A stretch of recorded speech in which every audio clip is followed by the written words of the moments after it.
You're listening to Leadership Powered by Common Sense with your host, Doug Thorpe. Here's Doug. Hello again, everyone. This is Doug Thorpe, and you're listening to another episode of Leadership Powered by Common Sense. In today's show, we're going to talk a little bit about the convergence of customer experience and this amazing digital age we're living in. My guest is a gentleman named Chris Hood. Chris has written a book on that. He's a speaker and a coach and trainer in all these areas. And Chris, welcome to the show. Thanks for having me. Looking forward to it. Yeah, so let's talk about that overarching theme. You have a position about this convergence of customer experience, which is a work unto itself. In most organizations, businesses work hard on their sales effort, their customer experience design, et cetera. But now we've got this digital environment around us. So how did you come up with the thinking of the blending of those two? Well, if you really step back and think about it at a high level, I would beg anyone to provide me with a couple of examples of where you are trying to develop customer experience that has nothing to do with technology. Like if you just think about that at a high level, and you start to think, oh, well, maybe a mom and pop store. Well, my local donut store down the street that I go to on a regular basis, I still pay with my ATM card, right? They've got a little kiosk. I tap the card. I pay for my donuts. So even there is technology in the process. Of course, they're also using social media to advertise and get more people into the space. They're trying to create new flavors of donuts. And again, they're sharing that across social media to get people to come. So even when you think about small mom and pops, entrepreneurs, there's still a digital element to it. And when we think about the evolution of technology, just at a broad scale again, what we find is that as technology evolves, consumers' needs and desires to engage with that technology evolves as well. And we get into this interesting challenge where consumers are demanding to use a specific technology or platform or device to engage with you. And then you have to be able to keep up with that change that they have. It's not just about like, oh, hey, there's this new technology out, we should use it. The consumers are the ones who are asking to use that technology. COVID is a great example. Curbside pickup. There was a demand for curbside pickup. That wasn't because the retailers decided, hey, this is something we should be doing. They obviously did. There was a demand by consumers that said, I want to be able to do it. I still want to be able to grocery shop. I still want to be able to come and do it in some safe way. So usually what we see is that the consumer experience driven by consumer demands happen first. Businesses have to then figure out how to integrate that technology or develop digital experiences that are going to meet those ever-changing demands. Now, when we were in the green room, I was sharing an example. Just yesterday, I pulled up to my local gas station to pump some gas, and I've got a phone app with my service provider, the gas company I stopped at. And not that I'm loyal to one, I have several, but this was convenient, and I pulled in and fired up the app on my phone. That activated the pump. It was going to do the payment without me touching anything else on the pump. And of course, I had to endure a moment of promotional messaging from my gas company. But you had some additional thoughts about that experience. Well, yeah, I think what we're also seeing is you just outlined it. You used a mobile app. And I think a lot of times when people think about that customer experience, they immediately go to, well, they've got an app in their hand, a device in their hand. Let's just build a mobile app and connect it. But that interface is also changing. How we directly connect with the businesses that we frequent for whatever reason, those interfaces are changing. So why does it have to be a mobile device in your hand? Why does it have to be an app? What if your car was connected to the gas station? What if your car knew, hey, I'm about 10 miles away from running out of gas. But hey, there's a gas station that's up here. I'm going to call ahead to the pump, schedule it that I'm on route. It's going to reserve it so you can go right on in and you don't have to worry about waiting in line. It's going to tell the pump what you need, where you have been, where you are going, some other interesting details about you. And then the pump itself is sharing promotional opportunities, and not just promotional opportunities like go into the convenience store and get a free soda, but we see that you were on your way to a trip in Utah, and here are several locations along the way. If you stop at these locations, we're going to offer you discounts and opportunities and promotions. And it doesn't even have to be directly gas station related. You're on a road trip. I'll use McDonald's. Taco Bell is in the news a lot lately. There's a Taco Bell halfway through. We're going to give you a $2 coupon for Taco Bell because we know it's on your path, right? All of that data is already available. All of that data creates these experiences for you. What's so interesting is that most companies, when they think about customer experience, they are only thinking about the experience within the walls of their company. You go to the gas station, you pump your gas, you leave. That experience is done. But for you, as we just outlined, the experience is actually, I'm taking a road trip. I'm going to go to multiple gas stations. I'm going to stop off at a lot of different restaurants. I might have to go see some sites along the way. That's your experience. And I think as organizations start to think more holistically about the overarching experience that you have and different ways that they can interface with you along that journey, then we get a little bit more interesting in terms of directly building digital experiences that meet your needs. Well, let's bring all that down a notch to the local home service business, like your friendly plumber, electrician, heating and air guy. I do a lot of work with those kinds of companies, and one of the things that many of them are doing that is popular and it's effective, they have these sort of annual membership ideas. Pay a little bit every month and you get a block of service twice a year, or something along that line. And in most cases, that is not yet elevated. There's no magic solution on how to run that on an app or how to merge that together and make it all work. What do you see in that arena? Yeah, that is actually something that has started to materialize. I sort of look at it, believe it or not, I was consulting with a company 6 months ago or so directly on this concept. And I told them what you have to think about, or a way you could think about this, is Uber for home services. Now, if you think of the Uber app, I need to book a car. I've got to get from point A to B. So I log into the app and I do it, right? Why couldn't you do the same thing with plumbing? I need a plumber to come and fix a leak. Log into an app, find a list of plumbers that are immediately available, and you pick one and they come out. Now, you could package that as a subscription-based service, or even if you're an individual plumber and you want to offer some sort of subscription package, you can still do that in an app. You just build whatever that subscription package is, and you inform the client, hey, we've scheduled, it could be anything. Like you said, it could be 2 visits a year. It could be a visit a month. And by the way, we've got it on the second Tuesday of every month, and here's what it is, and here's what we're going to cover.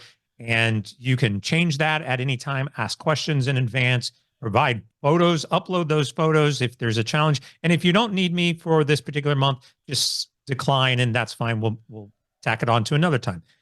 I think it becomes a little harder when you think about it from a consumer perspective of just a plumber.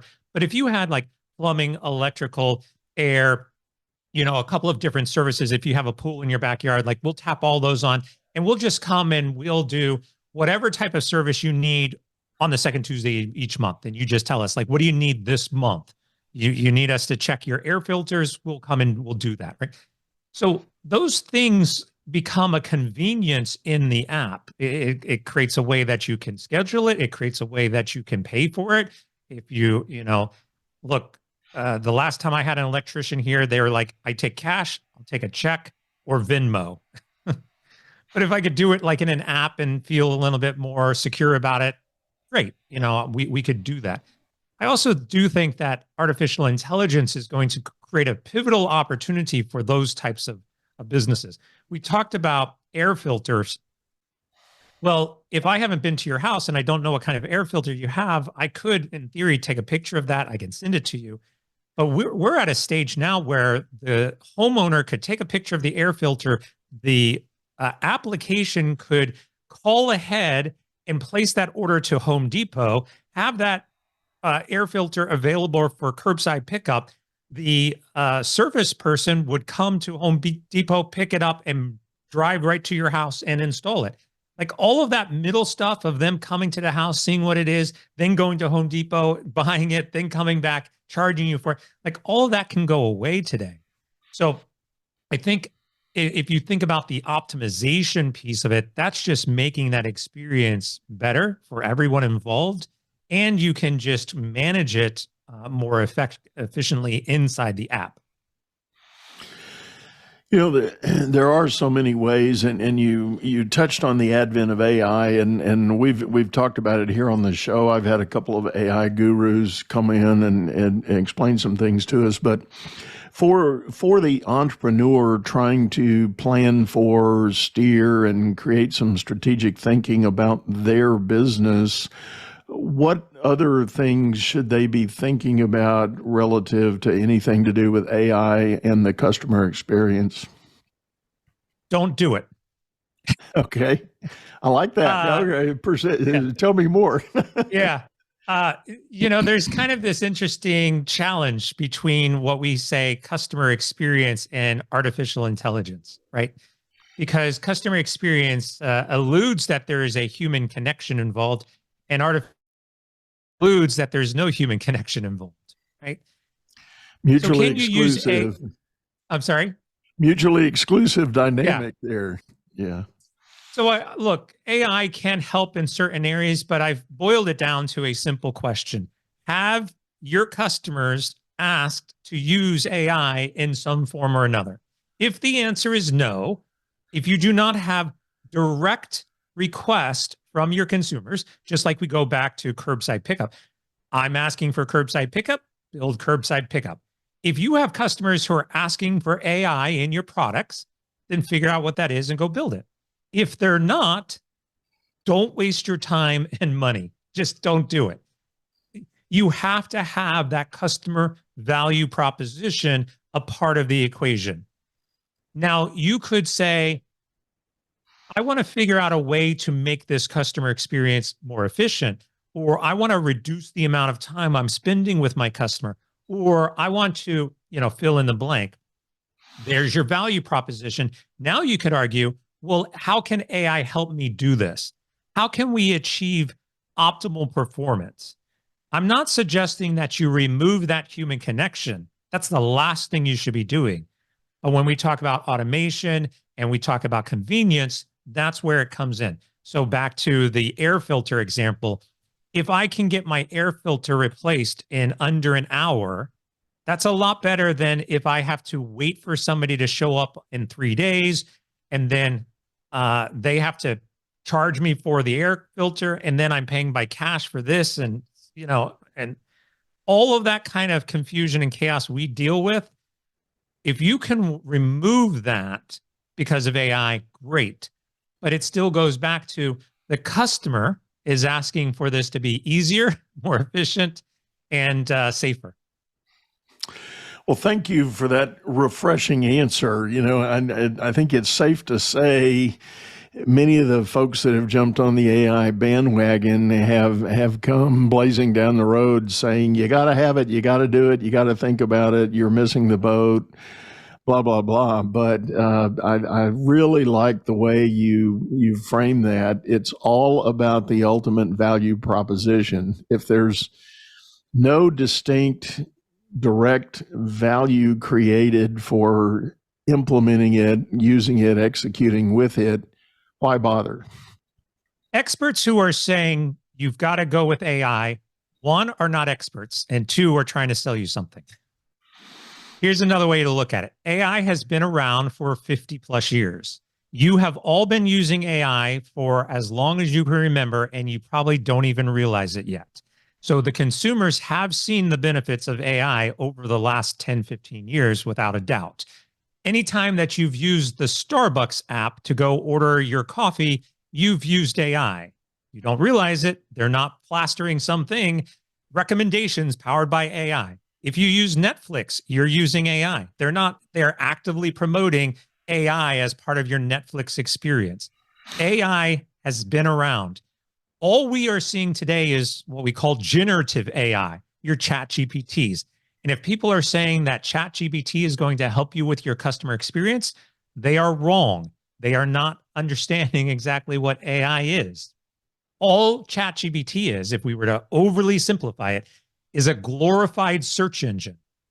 It's doing is it's going out and getting data and bringing that data back, just as if you would have done on Google. The difference is it's optimizing it. So instead of me going and looking up a whole bunch of websites and doing the research and figuring it out, ChatGPT can do all of that for you in one command. But that's not what customer experience is, which goes back to this human connection. There's a balance that you have to think about. How much human connection do you want, and how much automation do you want? And it's not all automation, because if you have all automation, you lose the human connection. And it's not all human connection, because if you do that, you're losing out on some of that optimization and convenience. But somewhere in the middle, there's an intersection. And if you can figure that out, that's the approach you should take. And again, as we talked about, there should be a customer value proposition as part of it. So to flip the script a little bit, speaking about the customer side of customer experience, in all your work and travels, Chris, are you seeing any trends or shifts in the mindset of the consumer, other than the obvious, like pick up at the curb and that kind of thing? But I mean, I'm talking about maybe what I'll call core thinking about what I need as a consumer. Well, what we are seeing broadly from the consumer perspective, and the beauty of this is you are a consumer, I'm a consumer, everybody listening is a consumer. We all have our own experiences as consumers. But because of digital technologies, we are becoming more aware, more demanding, more expecting, right?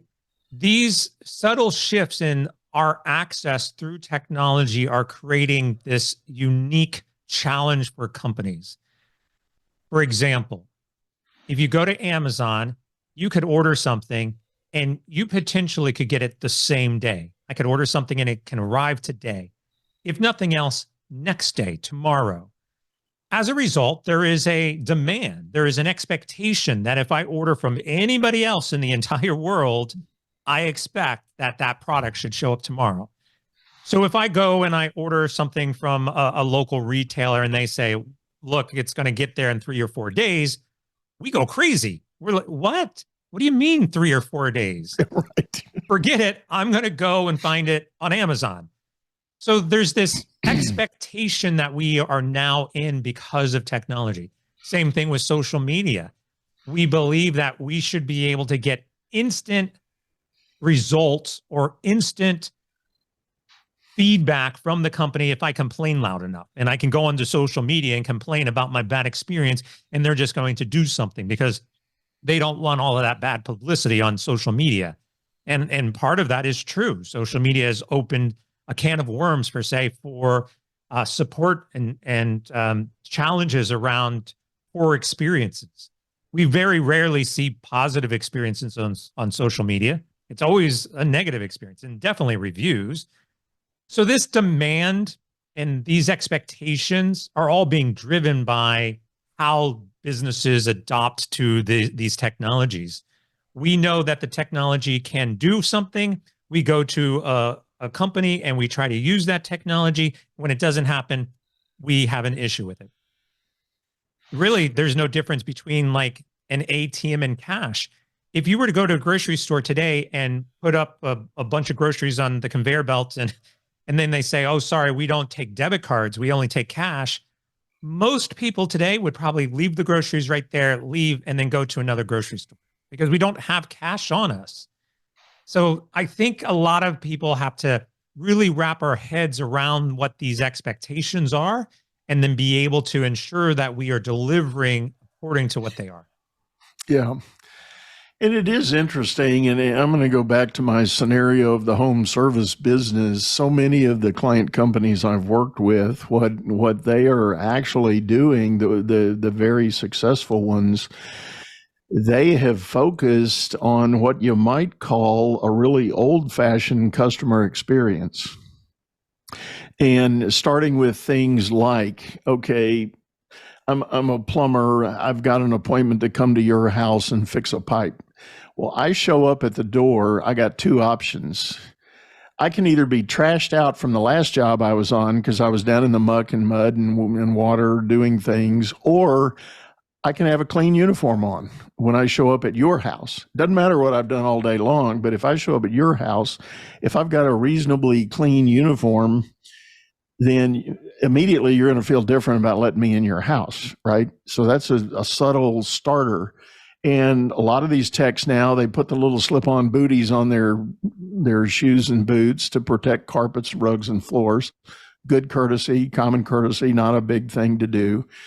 And then they bring protective coatings, drop cloths, mats, rags, rugs, and things like that to place in the work areas so that the flooring and baseboards aren't messed up. And then when they are done, they actually clean the area. Even though they did it on the mat, they carefully fold that up, look for any spill, and just that little attention to detail, because guess what? It's your house we're working in, not my house. It's your house. And it is that subtlety of care that makes the homeowner feel like, well, this company cares about my house. I've invited them into my house to do work for me, but yet they care not just about my problem, but everything else in my house. Absolutely. And I've seen that with movers who come in and they are very meticulous about wrapping and caring for whatever they're moving. I had my backyard and front yard completely redone, and I hired a contractor to come and do it. The team, on any given day, there was 3 to 5, sometimes 6 people who would come and work in the yard. And every single one of them had a company T-shirt or a company polo shirt, branded logo. They all looked professional, and they were courteous along the way. Yeah, we enjoy that. We like that because we feel like, there's a certain level of respect. There's open communication. Anytime that's not there, yeah, it mounts up. The little things mount up to create those bad experiences. Well, and it accrues to the whole idea, and it could be subtle messaging, but it's a kind of attention to detail. So you figure, and I know some are going to argue, well, that's easily done as an eyewash exercise, but no, it's really attention to detail. And usually the companies that are having their technicians and workers do that are likewise training them about the real technical aspects of the work they're doing, paying attention to the real detail, put a fitting on properly. Don't just slop it on there. You can clean it up, prep it properly, etc. And you just have that inference of good attention to detail usually means good, reliable work. It also usually means that you're going to get a positive review, and you most likely are going to either get a recommendation or a repeat call. Right. Because that attention to detail, it's one thing to say, yeah, they came in and they did the job and it was fixed. It's another thing to say, yeah, they came in, they did the job and it was fixed. And while they were there, they laid down this paper and they taped off this section, and it was incredible how much other things they did. Like, those are the things that we usually remember. It's easy to, well, it got fixed. But when you do those extra things, those are the things that people will remember. Right. Well, and I've talked to one particular owner who said that he's done a study on his callbacks. You know, the situation where send a tech out, they try to work on it, and then a day or two later, the customer calls back and says, not quite fixed. When the experience was done with all that care and trepidation and extra effort, the nature of the callback is totally different.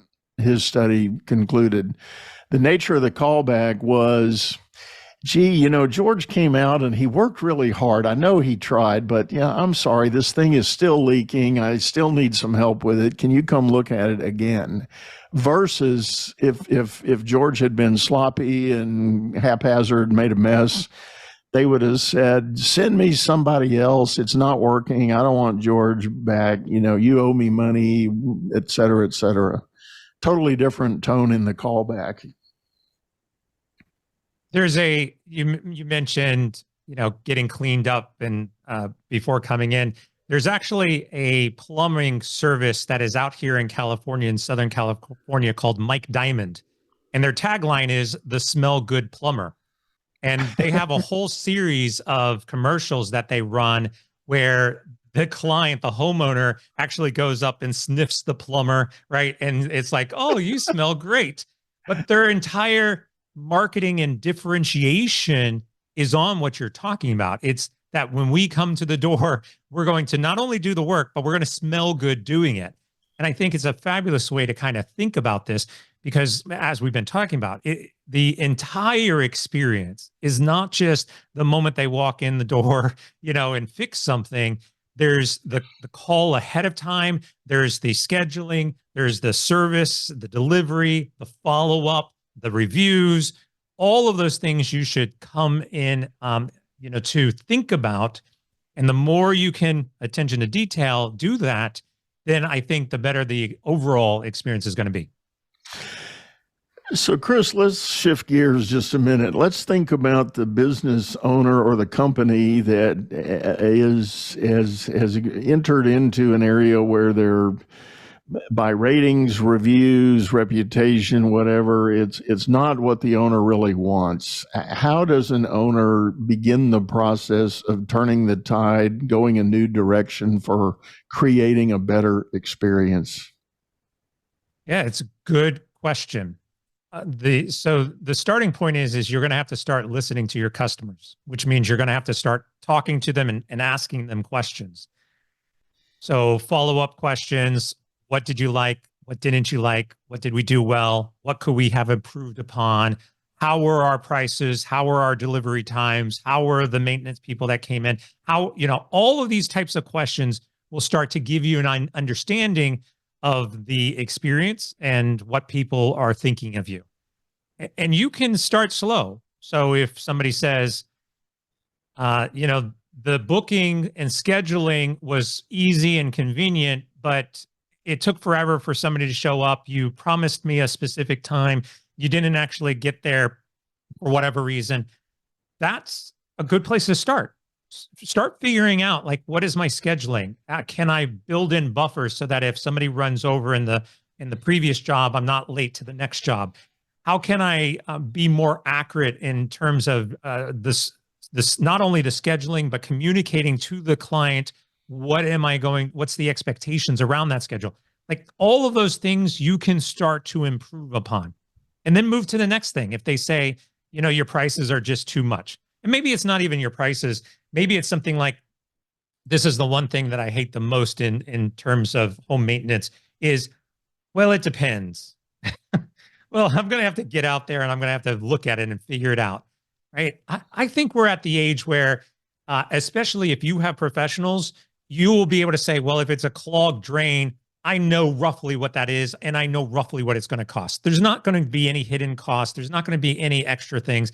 Now, granted, if we get out there and we do find that there's something drastically wrong, we can talk about it at that point in time. But too often, the pricing and the schema for what we quote people is all around this. Well, it just depends. I think the more honest, authentic, upfront that you can get with that pricing, you think about, And then you move on to the next problem that customer has. And in this process, you are still polling your customers. You are continuously going back and saying, okay, we've adjusted our scheduling practice. Ask again, how do you think the scheduling is? And if they say yes, and you see that start going up, then you're like, okay, I think we're good there. Let's move on. Let's start looking at the other areas of the business. And it's not just in home maintenance. This is the case for any business. Ask a series of questions directly to your customers, figure out what's working, figure out what's not working, and then make those subtle iterations within your organization to solve whatever problems that customers are having. Yeah. I like that. And again, kind of centering on home services, I know one plumbing company who has opted for most of the standard stuff that goes on in your typical residential installation. They've got just some standard pricing. You want me to swap out a toilet? You're going to have to pay for the toilet. That can flex depending on what you choose, but the installation part, flat fee. Doesn't matter how long I'm there. It's a flat fee, and they've figured out that in the scope of their business, some are high and some are low, but it all comes out and lands on the margin they want to achieve as a profitable business. So they don't nitpick job by job. This goes back to the Uber example. Uber, you log in, I need a ride from here to here. Here's the price. Now, what's also interesting in Uber is they're adjusting that price based on time of day, traffic patterns, but you could do the exact same thing. It's like, oh, you need to replace a toilet? Great. If we schedule this tomorrow, it will cost you this, but if it's an emergency and I need to be there in an hour, it's going to cost you this. Right. And here's a selection of toilets that I already have available. Here's a price on 1, 2, and 3. You pick the one you want, or if you want to have your own, order it. I'll go pick it up for you, right, at Home Depot and bring it with me to the job. Like, all of that stuff can be accomplished inside of an app, but you have to think about it. And I tell people this a lot as well, because Uber is such a great example, and I think a lot of people are familiar with Uber. Uber is outside of the home services industry. Think about how other industries are doing it. Think about how, if you're in healthcare, as an example, go to like the media and entertainment companies and see how they're doing it, and try to see if there's something you can do there that will work within healthcare. And I think you probably could find some things. In this case, we're talking about a home improvement, home services. Well, go outside of your industry, go to Uber, and you'll find that there's a solution there that can work for you. So you've got to explore beyond your boundaries, beyond your own industry for those types of digital solutions.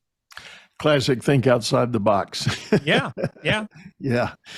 Well, Chris, I tell you what, we're about up on time. Thank you so much for sitting in. Tell folks the best way to get a hold of you if they're interested in knowing more. Absolutely. The best way to get in touch with me is on my website, chrishood.com. CHRISHOOD.com. And there you can find my blog, my podcast, videos, ways for you to engage with me, my social media. Everything is right there, chrishood.com. Very good. Well, one last time, Chris, thank you so much for sitting in. Really helpful, and appreciate your knowledge and wisdom. And I love the contrarian attitude about AI in small business. I think there's a key challenge there. So pay attention, folks.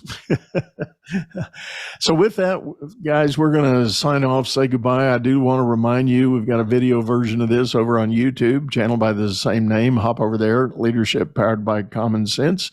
Check out our archive. Let me know if you've got an idea or a guest suggestion for another show down the road. Would love to hear from you. Go out there, make it a great day. You've been listening to Leadership Powered by Common Sense, hosted by Doug Thorpe. If you would like to know more about the coaching and advisory services he provides, visit dougthorpe.com.